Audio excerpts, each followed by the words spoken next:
Kuna watu wengine pale wanaosema sijui tugawanye, sijui sehemu hii, sijui sehemu nyingine ya Kenya, sijui sehemu hii iende huko. Mimi nataka nirudie nikiwa hapa Yatta Masako. Kenya ni moja. Taifa letu ni moja. Jamii zote za Kenya ni wa Kenya. Na hii ni nchi yao.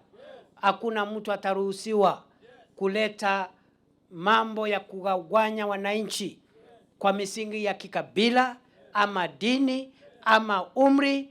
Kenya ni yetu sisi zote, na lazima sisi zote tutembee kama ndugu na dada wa taifa moja. Si namna hiyo? Wewe ukitoka hapa ukienda Western unajisikia ukiwa nyumbani. Ukitoka hapa uende Pwani unajisikia uko nyumbani. Ukienda Garissa unajisikia ukiwa nyumbani. Ukienda Meru unasikia ukiwa nyumbani. Haijalishi ulizaliwa hapa Yatta. That is the Kenya we must build. Hii ujinga ingine we cannot allow. And I assure you, we will not allow. It is not possible. Na hiyo mambo ya kuvuruga Kenya sio mambo ya siasa, hiyo ni mambo ya ushetani. Ni kweli si kweli? Si ni ushetani? Mambo ya kuvuruga nchi na taifa na jamii, hiyo ni mambo ya kiushetani.